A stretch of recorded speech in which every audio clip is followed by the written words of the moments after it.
नमस्कार दोस्तों, welcome to my channel. मैं हूं जान कुमार। दोस्तों, आज हम अपनी एथिक्स की सीरीज में कुछ नया लेकर आए हैं। आज हम लेकर आए हैं केस स्टडीज को, जिसकी काफी लंबे समय से डिमांड की जा रही थी। अब देखिए, ये जो केस स्टडीज हैं, अगर हम इसे यूपीएससी के पर्सपेक्टिव से देखें तो डेफिनेटली जीएस पेपर 4 में हमें हेल्प करती हैं। At the same time interview में भी हमें केस स्टडीज पूछ ली जाती हैं। लेकिन अगर हम जनरल पर्सपेक्टिव से भी देखें तो ये केस स्टडीज ऐसी हैं जो कि डेली बेसिस पे हमें कुछ सीखने को देंगी। ऐसी जहां पर हमें सोचने पे मजबूर किया जाता है इन केस स्टडीज में कि अगर मैं इस सिचुएशन में होता तो मैं क्या करता। एंड डेफिनेटली आपकी लाइफ में ये केस स्टडीज का काफी बड़ा रोल रहने वाला है। इसी के साथ मैं आपको बता दूं कि जो कंसेप्ट हमने पढ़े, चाहे वो हमने एटीट्यूड का कंसेप्ट पढ़ा, चाहे वैल्यूज का कॉन्सेप्ट पढ़ा, या फिर आने वाले समय में भी हम कुछ कंसेप्ट्स पढ़ेंगे जैसे इमोशनल इंटेलिजेंस क्या होता है, तो वो सारे के सारे कॉन्सेप्ट्स को इन एक्शन कैसे आप देखते हैं वो आज से हम देखना शुरू करेंगे। इसीलिए इस केस स्टडीज का, इस सीरीज का नाम भी हमने रखा एथिक्स इन एक्शन। सो जो एथिक्स पढ़ रहे हैं वो एक्शन में कैसे आएगा वो आपको यहां पर सीखने को मिलेगा। मुझे उम्मीद है कि ये सीरीज आपको पसंद आएगी। चलिए शुरुआत करते हैं आज की सीरीज से। इस सीरीज की तरफ मैं बढ़ूं उससे पहले आप लोगों को मैं धन्यवाद देना चाहूंगा, बिकॉज आप लोगों में से बहुत सारे लोगों ने मेरे इन दोनों चैनल्स को ज्वाइन किया। मुझे उम्मीद है कि इन चैनल्स पे जो डेली बेसिस पे आपके लिए कंटेंट भेजा जाता है आप उसका लाभ उठा रहे होंगे। अब थोड़ा सा मैं आपको यहाँ पर केस स्टडी की तरफ बढ़ूं उससे पहले बता दूं कि भाई जो केस स्टडीज होती हैं, जब हम यूपीएससी में उनका आंसर लिखकर आते हैं तो एक जनरल स्ट्रक्चर क्या रहता है। एग्जामिनर को अगर लेट्स से, वैसे तो एग्जामिनर क्या करता है कि केस स्टडी देकर उसमें 3 सवाल पूछ लिए या 4 सवाल पूछ लिए तो हम उन सवालों के हिसाब से चलते हैं। लेकिन अगर उसने जनरली ही एक सवाल पूछ लिया कि what will you do, right, ऐसे में हमारा क्या स्ट्रक्चर होना चाहिए, किस तरह से हमें कौन कौन सी चीजों का ख्याल रखना चाहिए। सो एक जो जनरल स्ट्रक्चर है वो आज यहां पर हम पहले देख लेते हैं, उसके बाद हमारी केस स्टडी की तरफ बढ़ेंगे। सबसे पहले मैं आपको बता दूं कि जो भी केस स्टडी होती है आइडियली उसके आंसर में 5 चीजें आ जाती हैं।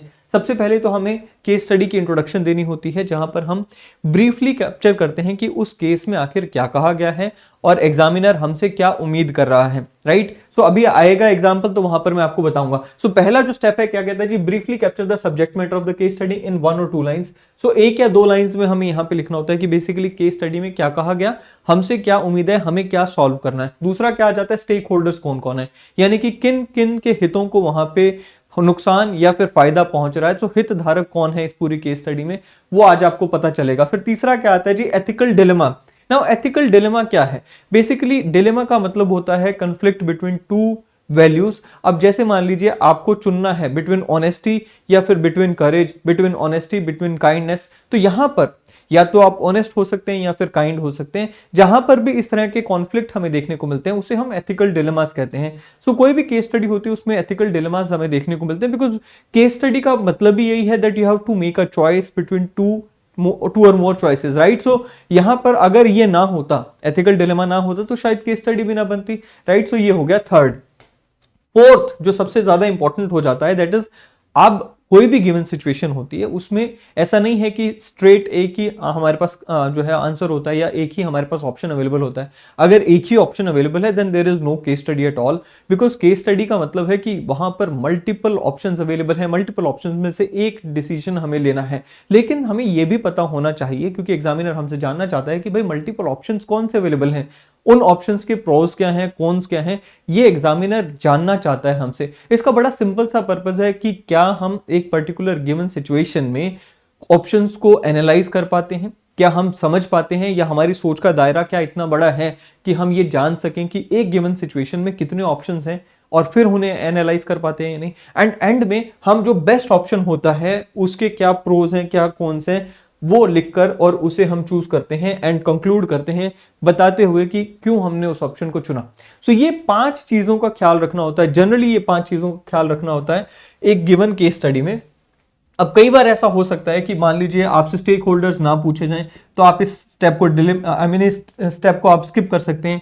कई बार आपसे एथिकल डिलेमा नहीं पूछा गया तो आप इसे स्किप कर सकते हैं। But then in most of the case studies आपको ये 3 जो स्टेप्स हैं, जहां पर brief of the case study and options available and best option available, उसको आप कंक्लूड कैसे करते हैं, ये चीजें तो आ ही जाती हैं। ठीक है जी, तो ये 5 चीजों को हमें ध्यान रखना होता है। अब बात करते हैं हमारी आज की केस स्टडी की। देखिए आज की केस स्टडी जैसे कि आपने टाइटल से समझ गए होंगे कि how to deal a tough boss. एक ऐसा बॉस जो कि अब्यूजिव इन नेचर है, एक ऐसा बॉस जो कि ऑब्जेक्टिव नेचर का नहीं है, बायस्ड है एंड आपको गलत बोल देता है, कुछ भी कर जाता है, ऐसे बॉस को कैसे टैकल करेंगे। अब यहां पर एक नया कंसेप्ट भी मैं आपके साथ इंट्रोड्यूस करना चाहूँ, that is the concept of emotional intelligence. Emotional intelligence से जुड़ा हुआ ये कॉन्सेप्ट, सबसे पहले मैं आपके साथ केस स्टडी डिस्कस करूंगा, उसके बाद इमोशनल इंटेलिजेंस के बारे में थोड़ी सी बात करेंगे एंड उसके बाद उसे रिजॉल्व करेंगे। चलिए, सबसे पहले केस स्टडी है क्या।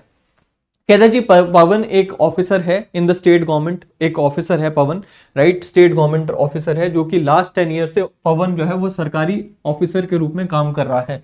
As a part of his routine transfer उसे एक ऑफिस से उठाकर दूसरे डिपार्टमेंट में शिफ्ट कर दिया जाता है। अब जब दूसरे डिपार्टमेंट में जाता है तो वो अकेला नहीं था, उसके साथ कुछ और लोग भी दूसरे डिपार्टमेंट में गए, जहां पर उसे देखने को मिलता है the head of the office was a senior officer convergent with the functioning of the office. अब वो नए ऑफिस में गया, नए ऑफिस में उसने पाया कि जो हेड ऑफ द ऑफिस है वो एक सीनियर ऑफिसर है, जो कि सब जानता है ऊपर से लेकर नीचे तक कि डिपार्टमेंट में काम कैसे चलता है। पवन के लिए ये एक ऐसा मौका था कि वो उस ऑफिसर से सीख पाए। तो इस वजह से पवन ने अपने ऑफिस में जानने की कोशिश की कि ये जो हमारे बॉस हैं ये कैसे नेचर के हैं। So as a part of the general inquiry Pawan gathered that his senior officer carries the reputation of being difficult and insensitive person having his own disturbed family life। so पवन को जैसे ही पता चला कि भाई उसके बॉस कैसे हैं, तो उसने जाना कि उसके जो बॉस हैं बहुत ही डिफिकल्ट टू हैंडल हैं, इनसेंसिटिव पर्सन है और उनकी खुद की एक डिस्टर्ब्ड फैमिली लाइफ है। इनिशियली पवन के लिए सब कुछ सही चलता रहता है, all seems to go well, but after some time Pavan को ये समझ आना शुरू हो जाता है कि जो उनके सीनियर हैं, यानी कि जो उनके बॉस हैं, वो जानबूझकर उसे सबके सामने बिलिटल करना शुरू कर देते हैं, यानी कि उसकी इंसल्ट करना शुरू कर देते हैं, और कई बार तो बिना किसी रीजन के उसको इंसल्ट करना शुरू कर देते हैं। जो भी सजेशंस पवन के द्वारा अपने बॉस को दी जाती थी वो बिना सुने ही उसे रिजेक्ट कर देते हैं, ये कह के कि चुप हो जाओ, हमें सब पता है, तुम्हें कुछ नहीं आता, इस तरह से उसको इंसल्ट करते हैं। Senior officer would express his displeasure in presence of the other. कई बार तो ऐसा भी हुआ कि पवन को सबके सामने, सबकी प्रेजेंस में डांट पड़ गई उसके बॉस से। कहते जी it became a pattern of boss style of functioning to show him in the bad light highlighting his shortcomings and humiliating publicly. So ये एक पैटर्न बन गया। पवन, अब यहां पर देखिए क्या हो रहा है, यहां पर बताया जा रहा है आपको कि भाई देखिए ये पवन की लाइफ किस तरह से जा रही है। जब उसने नया ऑफिस ज्वाइन किया तो वो क्या हो रहा है। सो सबसे पहले ना हमें, अब यहां पर आपने देखा भी होगा कि मैंने कुछ चीजों को हाईलाइट किया हुआ है। आप जब भी कोई केस स्टडी आती है आपको भी इसी तरह से हाईलाइट करना है, ठीक है जी। सो यहां पर इसको आगे बढ़ाते हैं। सो क्या कहता है जी, ये एक पैटर्न बन चुका था जहां पे बॉस जो है उसे बैड लाइट में दिखाने की कोशिश करता है, उसकी जो भी कमियां वो निकालने की कोशिश करता है और उसे पब्लिकली ह्यूमिलिएट करने की कोशिश करता है। कहता है जी it became apparent that though there are no serious work related problems or shortcomings, the senior officer was always on one pretext or the other would scold and shout at him। कोई गलती नहीं भी होती थी, कोई serious issue नहीं भी होता था, तब भी उसका बॉस उसे डांटता था। Continuous harassment and public criticism of Pawan resulted in loss of confidence and self esteem and equanimity. अब यहां पर एक इंपॉर्टेंट पॉइंट आया है, क्या कहता है कि जो ये कॉन्टिन्यूस पैटर्न बन गया था पवन का, उसके ऊपर बहुत गहरा असर हो रहा था, मतलब पवन के ऊपर, एंड उसका हो क्या रहा था कि पवन का लॉस ऑफ कॉन्फिडेंस होने लग गया, उसकी जो सेल्फ एस्टीम थी, जो सेल्फ रिस्पेक्ट थी, वो डाउन जाने लगती है। पवन realized that his relation with his senior officer are becoming more toxic and due to this he felt perpetually tensed, anxious and stressed। अब देखिए कितना ज्यादा इमोशनल लोड उसके ऊपर आ गया कि वो हमेशा ही अब एक ऐसे माहौल में रहना शुरू कर देता है जहां पे वो टेंस फील करता है, एंशियस रहता है। कहता जी his mind was occupied with negativity and caused him mental torture, anguish and agony। This is the state of mind of पवन। यहां पे सारे जो नेगेटिव इमोशंस हैं आप देख रहे हैं पवन के माइंड में, वो बता दिए गए इस केस स्टडी में। अब आगे क्या हुआ, कहता जी eventually it affected his personal and family life also. So natural सी बात है, जब इंसान ऑफिस में खुश नहीं है या इंसान को ऑफिस में डिस्क्रिमिनेशन फेस करने को मिल रहा है एंड हर समय वहां पे डांट ही पड़ रही है, वहां पर खुश नहीं है, तो घर में भी आकर ह्यूमन नेचर है कि भाई वो अपने आप को नहीं, हर कोई अपने आप को नहीं संभाल पाता। सो यही पवन के साथ हुआ, उसे यहाँ पे भी, घर पे भी पर्सनल लाइफ इफेक्ट हुई, फैमिली लाइफ इफेक्ट होनी शुरू हो जाती है। He was no longer joyous, happy and contented even at home. खुश नहीं रह पा रहा है घर पे, rather without any reason he would lose his temper with his wife and other family members. और घर पे गुस्सा आके उसका निकलना शुरू हो गया। फैमिली मेंबर्स के साथ, वाइफ के साथ वो लड़ना शुरू कर देता है किसी भी बात पे, और इसी की वजह से कहता है जी फैमिली का जो एनवायरनमेंट है वो भी यहाँ पे बिगड़ना शुरू हो गया। Family environment was no longer present him and you know him in the office and comfort of happiness. I mean वहां पर वो खुश नहीं रह पा रहा है, फैमिली में भी खुश नहीं रह पा रहा है, ना ही ऑफिस में भी वो खुश था। अब ऐसे में 3 क्वेश्चंस यहाँ पे पूछे गए हैं। पहला क्या है, what are the options available with Pawan to cope up with the situation. अब देखिए ये 3 ऑप्शंस में से आपको हमने क्या कहा था कि भाई ऑप्शंस अवेलेबल, ये चौथा स्टेप है। अब कई बार हमें देखने को मिलता है कि जैसे जनरल क्वेश्चंस आते हैं उसमें हम ये पैटर्न फॉलो करते हैं, लेकिन जहां पे स्पेसिफिक क्वेश्चंस पूछ लिए गए वहां पर हम इन क्वेश्चंस का ही आंसर करते हैं। तो सबसे पहले क्या आएगा कि what are the options available with the Pavan to cope up with the situation, ये पहला पूछ लिया गया। दूसरा कहता है जी what approach Pavan should adopt for bringing peace and tranquility and congenial environment in the office and home. अब अप्रोच क्या लेकर चलनी चाहिए उसे, इसके भी बारे में बात करेंगे। तीसरा क्या है कि एज एन आउटसाइडर आपकी क्या सजेशंस हैं बॉस के लिए भी एंड सबऑर्डिनेट्स के लिए भी, ताकि इमोशंस को कंट्रोल में रहकर चीजों को सुधारा जा सके। सो आपकी उसमें क्या सजेशन है वो आपको बताना है। And in the above scenario what type of training would you suggest for the officers at various level in the government office। so basically ये 4 क्वेश्चंस आपसे पूछे गए हैं, इन चारों क्वेश्चंस को आपको आंसर करना है। अच्छा, अब आप में से बहुत सारे ऐसे लोग होंगे जो हिंदी में इस केस स्टडी को जानना चाहते होंगे, पढ़ना चाहते होंगे, पॉज करके इसे पढ़ लीजिएगा, ठीक है। ये हिंदी में मैं आपके लिए ले आया, दोनों स्लाइड्स यहाँ पे आपके सामने, इसे पॉज करके पढ़ लीजिएगा। Now you tell me what are the options available. अब यहां पर आपको पॉज करना चाहिए एंड खुद से सोचना चाहिए कि पवन के पास क्या ऑप्शंस अवेलेबल है, कि नौकरी छोड़ दे, या फिर बॉस के साथ लड़ाई कर ले, या फिर वो बॉस की शिकायत ऊपर कर दे, या फिर कोई और ऑप्शन आपको सुझाई देता है, वो आप बताइए, ठीक है। छुट्टी लेके कहीं चला जाए, क्या ऑप्शन आपको समझ आता है वो यहां पर मैं आपसे पूछता। अगर ये लाइव सेशन होता तो मैं आपसे डेफिनेटली पूछता, but now I would ask you कि आप पॉज कीजिए एंड बताइए। चलिए अब बात करते हैं कुछ ऑप्शंस की जो मुझे समझ आया कि पवन के पास अवेलेबल हो सकते हैं। बिकॉज हमें देखिए एक चीज को समझकर चलिए कि सबसे एक्सट्रीम ऑप्शंस भी हमें बताने होंगे एंड अल्टीमेटली जो बेस्ट ऑप्शन है उसके ऊपर हम पहुंचेंगे। बट देन एग्जामिनर हमसे जानना चाहता है कि भाई क्या तुम इतना सोच सकते हो कि जो एक्सट्रीम ऑप्शंस है उन्हें आइडेंटिफाई कर पाओ। सो जितने भी एक्सट्रीम ऑप्शंस हैं, अच्छा बुरा, वो सब आप बताएंगे यहाँ पे, ठीक है। चलिए, सो सबसे पहला क्या है कि पवन अपने बॉस का जो बिहेवियर है उसे इग्नोर करना सीख ले। ये उसकी पर्सनल मेहनत होगी कि भाई वो अपने ऊपर काबू कर ले एंड अपने बॉस का जो बिहेवियर है उसे इग्नोर करना सीख ले। कहता है जी but it is not a long term solution. अब आप अपने बॉस का जो बिहेवियर है वो लॉन्ग टर्म में तो नहीं इग्नोर कर सकते ना, क्योंकि आपको बॉस के साथ रहकर काम करना है। इक्का दुक्का बार हो सकता है कि आप अपने बॉस का बिहेवियर को इग्नोर कर दो, but it is not something which you can do all the time, ठीक है। सो एक तो ये हो गया एनी हाउ। दूसरा क्या है कि ट्रांसफर ले और किसी और डिपार्टमेंट में चला जाए, जब तक ट्रांसफर नहीं मिलती है तब तक वो छुट्टी पे चला जाए। सरकारी ऑफिसर है, छुट्टी ले सकता है, अनपेड लीव मिल जाती है, तो ये भी है। कहता जी अब इसकी भी कोई गारंटी नहीं। अब इसका फायदा देखिए, इसका नुकसान क्या है। फायदा तो हो गया कि भाई छुटकारा मिल जाएगा बॉस से, लेकिन नुकसान क्या है, इस चीज की क्या गारंटी है कि जहां पे वो नई जगह जाएगा वहां पे कोई और अच्छा आदमी मिलेगा, कोई गारंटी नहीं है ना। फिर कहता है जी थर्ड ऑप्शन है, कहता है जी talk to his fellow employees and if they also face the same issue, तो सबको मिलाकर वो बॉस के साथ बात करे, राइट, अपने बॉस को कन्फ्रंट करे। बट इसका भी कोई गारंटी तो है नहीं कि सारे जब मिलकर जाएंगे तो क्या पता बॉस उन सब पे हावी हो जाए, राइट। एंड कहीं पे भी कन्फ्रंटेशन से, इस तरह की कन्फ्रंटेशन से कोई सुधार तो होता नहीं। एंड मान लीजिए बॉस एक बार को वहां पे झुक भी गया, क्या गारंटी है कि बाद में बॉस उसके लिए, पवन के लिए ग्रजेस नहीं रखेगा कि सबको इकट्ठा करके ले आया मेरे साथ, राइट, सो लड़ने के लिए। सो चलिए, so this is the third option. And fourth क्या है, complain against the boss to senior administration.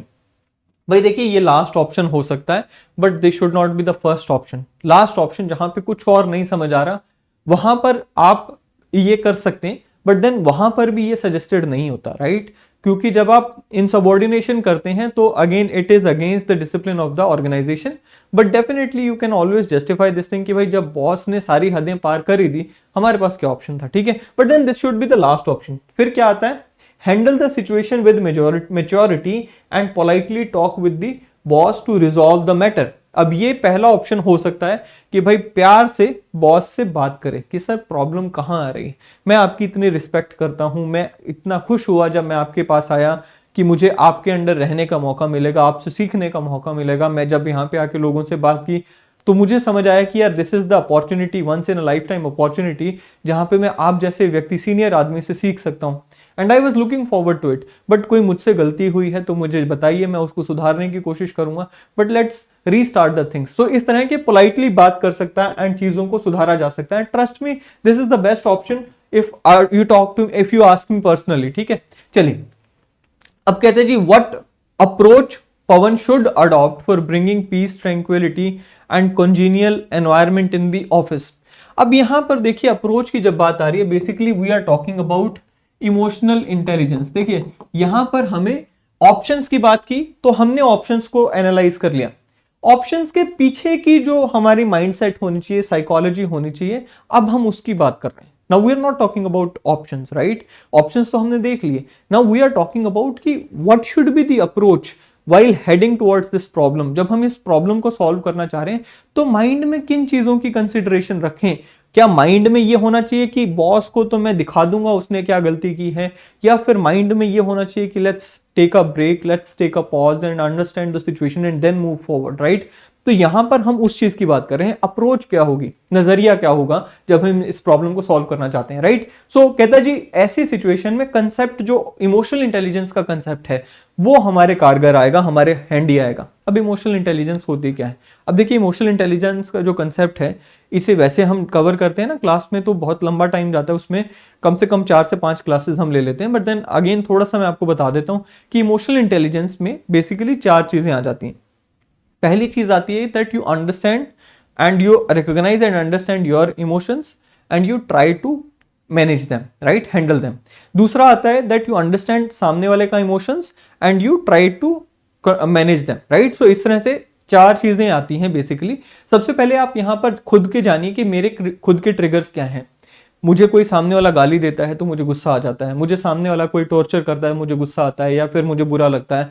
किस चीज से आपका कौन सा या किस ट्रिगर से कौन सा इमोशन आपका जगता है वो आपको पता होना चाहिए। अगर आपको ये चीजों को पता है, लेट्स से आपको पता है कि भाई जैसे ही मेरा बॉस मुझे गलत बोलना शुरू करता है तो मुझे बुरा लगता है, मुझे गुस्सा आता है, मुझे आई मीन एंग्विश होता है। If you know this thing about yourself, तो you will be in a better position to handle yourself. अगली बार जब बॉस आपको कुछ बोलना चाहेगा आप वहां से उठकर चले जाएंगे, या you will take a break, right? और you will be in a position to handle yourself, control yourself. तो ये तो एक पार्ट हो गया इमोशनल इंटेलिजेंस का। दूसरा क्या है कि understanding others emotions and reason behind others emotions, सामने वाले के इमोशंस के पीछे की वजह क्या है एंड फिर उसे मैनेज करने की कोशिश करना। मैं हमेशा एक एग्जांपल देता हूं कि भाई मान लीजिए आप एक एसडीएम है तो आपको पता चला कि भाई आपके शहर में किसी व्यापारी की डेथ हो गई है, उसको मर्डर कर दिया गया है। आपको यह भी बताया गया कि वो जो व्यापारी के घर वाले हैं, ट्रेडर के घर वाले हैं, वो उसकी डेड बॉडी को लेकर एक शहर का जो इकलौता हाईवे है वहां पे बैठे हैं, उसे जाम करके बैठे हैं। आपको बुलाया गया कि पुलिस तो फेल हो गई जी, पुलिस उनको नहीं हटा सकी, आप एसडीएम है, आइए हटाइए। अब आप वहां पे पहुंचते हैं, जैसे ही आप वहां पहुंचेंगे आपको गालियां पड़ेंगी, परिवार वाले आप ही के नाम पे मुर्दाबाद मुर्दाबाद करेंगे, परिवार वाले सरकार को गालियां देंगे। अब यहां पे आपको पहले तो खुद को संभालना होगा, खुद के इमोशंस को हैंडल करना होगा। Then you will also have to handle them also. You have to understand कि भाई सामने वाला परिवार, उन्होंने अपना एक कितना प्रियजन खोया है, उन्होंने अपना ऐसा व्यक्ति खोया है जिस जो bread earner of the family था, bread winner of the family था। Now we have to understand कि उनकी स्टेट ऑफ माइंड क्या है, they are in anger, they are in so वहां पर आप उनके इमोशंस को समझकर और अकॉर्डिंगली स्टेप लेते हो, इसी को इमोशनल इंटेलिजेंस कहते हैं। ठीक है जी। सो कहते हैं जी यहां पर आपको इमोशनली इंटेलिजेंट होना पड़ेगा। आपको फर्स्ट ऑफ ऑल अपनी परिवार से बात करनी चाहिए, परिवार को आपको एक्सप्लेन करना चाहिए कि मैं क्यों परेशान रहता हूं, मैं क्यों इतना शॉर्ट टेम्पर्ड हो गया हूं। बिकॉज जहां पर आपको परिवार का सपोर्ट मिल गया तो अक्सर आपको देखने को मिलेगा कि बाहर आप ज्यादा स्ट्रॉन्गर हो जाते हो, राइट? सो यहां पर आपको सबसे पहले तो अपने परिवार को, क्योंकि परिवार को तो पता भी नहीं है कि क्या इशू है, परिवार को आप सिर्फ सजा दे रहे हो, राइट? सो आपको सबसे पहले अपने परिवार को अपने साइड पे बताना चाहिए, अपनी साइड ऑफ द स्टोरी, एंड उनको अपने साथ करना चाहिए। That you have to tell them, you should talk to them कि भाई मेरे साथ ये चल रहा है, इस वजह से मैं थोड़ा परेशान रहता हूं, but you have to support me, right? So explain them the situation. कहता जी this will help his family members understand the situation and he will get emotional support from the family. Family से support मिलेगा definitely. Now फिर कहते हैं जी thereafter he needs to introspect his own actions. अब उसको खुद की भी सोचना चाहिए कि यार क्या मेरा कोई ऐसा एक्शन है जिसकी वजह से मैंने बॉस को ऑफेंड कर दिया, क्या मेरा कोई एक्शन है जो कि सही नहीं है, हो सकता है कि मेरी कोई ऐसी आदत हो जिसकी वजह से वो परेशान हो, वो मुझे ना बता रहे हो डायरेक्टली, तो राइट वहां पर आपको खुद को भी इंट्रोस्पेक्ट करना चाहिए। एक अच्छे समझदार व्यक्ति की निशानी तो यही है कि बाहर मुसीबतों का हल ढूंढने से पहले वो खुद से शुरू करे, right. He may take help of his colleagues in this exercise. वो अपने और दोस्तों से, अपने कलीग से पूछ सकता है यार क्या मेरे में कोई ऐसी हरकत या मेरे कोई एक्शन है क्या जिससे बॉस को परेशानी होती है। कहता है जी to reach the root of the problem he may have a polite and frank conversation with the boss to understand what offends his boss. So जैसे मैंने आपको कहा कि धीरे धीरे आप अपने बॉस से बात कीजिए, पोलाइटली आप अपने बॉस से बात कीजिए कि सर कोई मेरे से गलती हुई क्या कुछ ऐसा है जो मैं आपको एनॉय करता हूं, क्योंकि मुझे थोड़े टाइम से ऐसा लग रहा है कि आप मेरे से खफा हैं, राइट। सो ऐसे यहां पर बात कर सकते हैं। If he finds a problem in his behaviour he should do a corrective course of action. अगर वो उसको खुद के बिहेवियर में कोई प्रॉब्लम समझ आती है, बॉस ने कह दिया कि हाँ ये इशू है, आप उसको करेक्ट कीजिए। नहीं तो he may try to change the negative attitude of the boss towards him by persuasion। अब हमने attitude का कंसेप्ट पढ़ रखा है, अब हमने persuasion का कंसेप्ट भी पढ़ रखा है। आप मेरी पुरानी वीडियोस देखिए, इसी चैनल पे आपको मिल जाएंगे। हमने उसमें क्या कहा था कि भाई एटीट्यूड नजरिया होता है, नेगेटिव हो गया तो बहुत जो बिहेवियर है वो भी नेगेटिव हो जाएगा। अब डेफिनेटली सिंपल सी बात है, अगर बॉस इसको डांट रहा है, इसको सबके सामने स्कोल्ड कर रहा है, तो नेगेटिव एटीट्यूड है बॉस का। अब नेगेटिव एटीट्यूड को पॉजिटिव करने के लिए परसुएशन का कंसेप्ट हमने पढ़ा था। कैसे परसुएशन करते हैं वो मैंने उस वीडियो में आपको बताया, but then again he has to take two steps कि कैसे वो परसुएड करे। कहता है जी even after this whole process if nothing changes now he can escalate the matter with the senior administration. कहता कुछ भी नहीं हो रहा, उसने परसुएड भी कर लिया, ये सारी अप्रोच ले ली, तब जाकर वो अपनी सीनियर एडमिनिस्ट्रेशन से बात कर सकता है। एंड उसमें भी जब वो लेटर लिखेगा अपनी सीनियर एडमिनिस्ट्रेशन को, तो वो अपने सारे कदम लिखे उसमें कि सर मैंने तो अपने बॉस से बात भी करके देख लिया, मैंने उनसे पूछ भी लिया कि सर आप कोई मेरे से प्रॉब्लम है या क्या है, और मैंने अपनी तरफ से क्या क्या पॉजिटिव कदम उठाए, वो सारे इसमें आप लिख सकते हो कि क्या क्या आपने कदम उठाए to improve the situation, right. अब बात करते हैं नेक्स्ट क्वेश्चन की कि एज एन आउटसाइडर आपकी क्या सजेशन है आपके उस बॉस के लिए एंड सबऑर्डिनेट्स के लिए to overcome this situation and for improving the work performance, mental and emotional hygiene. अब देखिए आपको यहां पे सजेस्ट करना है, आप तभी सजेस्ट कर पाएंगे जब आप इस केस स्टडी को होलिस्टिकली सोच पाएंगे। एंड वो कब सोच पाएंगे, जब आपने अपना जो पार्ट 1 है हमारा इस यूपीएससी के एथिक्स सिलेबस का, अगर वो हमने कवर कर रखा है। If you no the topic of emotional intelligence, if you know persuasion, if you know attitude, if you know all these things, तो आप यहाँ पे क्या करते हैं एक अच्छी सजेशन दे पाएंगे। नाउ कहता है जी क्या सजेशन हो सकती है, वर्क बॉस को क्या करना चाहिए। सबसे पहले बॉस के लिए सजेशंस लिखी that he should work on his emotional intelligence and should not be biased against his employee. So boss को हम ऑब्जेक्टिविटी की सलाह देते हैं। आपने पढ़ा ना, मेरे साथ हमने बात की थी, हमने वैल्यूज की।